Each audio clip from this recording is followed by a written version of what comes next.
Hello friends, మన దేశంలో ఏ నగరంలో అయినా సరే ఒక్కసారి తల పైకెత్తి చూస్తే రోడ్ల వెంట వరుసగా ఎలక్ట్రిక్ పోల్లు, వాటి మధ్యలో బాగా చుట్టుకుపోయిన పవర్ లైన్లు, telecom cables, internet fibre cables, అలాగే కేబుల్ టీవీ వైర్లు విచ్చలవిడిగా కనిపిస్తూ ఉంటాయి.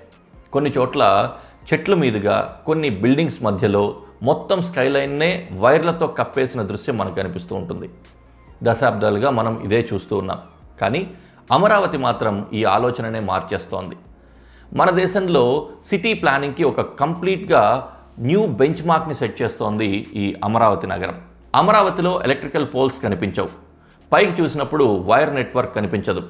ఓపెన్ స్కైలైన్, వైడ్ రోడ్లు, క్లీన్ అర్బన్ ల్యాండ్స్కేప్ మాత్రమే కనిపిస్తూ ఉంటుంది. ఎందుకంటే ఇక్కడ every wire, every cable, every pipeline is going to be underground. విద్యుత్ సరఫరా లైన్లు, ఆప్టికల్ ఫైబర్ ఇంటర్నెట్లు, అలాగే టెలికాం నెట్వర్క్ కానీ, తాగునీటి పైప్ లైన్లు కానీ, గ్యాస్ పైప్ లైన్లు కానీ, డ్రైనేజ్ వ్యవస్థ కూడా ఒకే కామన్ యూటిలిటీ కారిడార్ ద్వారా అండర్ గ్రౌండ్లో నిర్మిస్తున్నారు.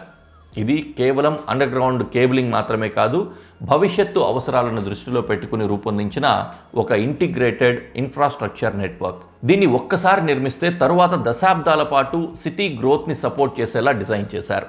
దీనివల్ల వచ్చే ప్రయోజనాలు ఎన్నో ఉన్నాయి. ఇది కేవలం అందం కోసం మాత్రమే కాదు, భద్రత కోసం కూడా. ప్రతి సంవత్సరం తుపాన్లు, భారీ వర్షాలు, ఈదురుగాలుల కారణంగా విద్యుత్ స్తంభాలు కూలిపోవడం, వైర్లు తెగిపోవడం, రోజుల తరబడి పవర్ కట్లు మన దేశంలో సాధారణంగా కనిపించే అంశం. ఇవన్నీ కూడా పెద్ద పెద్ద సమస్యలే. కానీ అండర్ గ్రౌండ్ యూటిలిటీ వ్యవస్థలో వైర్లు బయట ఉండవు. అందుకే తుపాన్ల ప్రభావం వల్ల జరిగే నష్టం చాలా వరకు తగ్గిపోనుంది. ఇంకో మేజర్ బెనిఫిట్ ఏంటంటే రోడ్లు మళ్ళీ తవ్వాల్సిన అవసరం తగ్గిపోతుంది.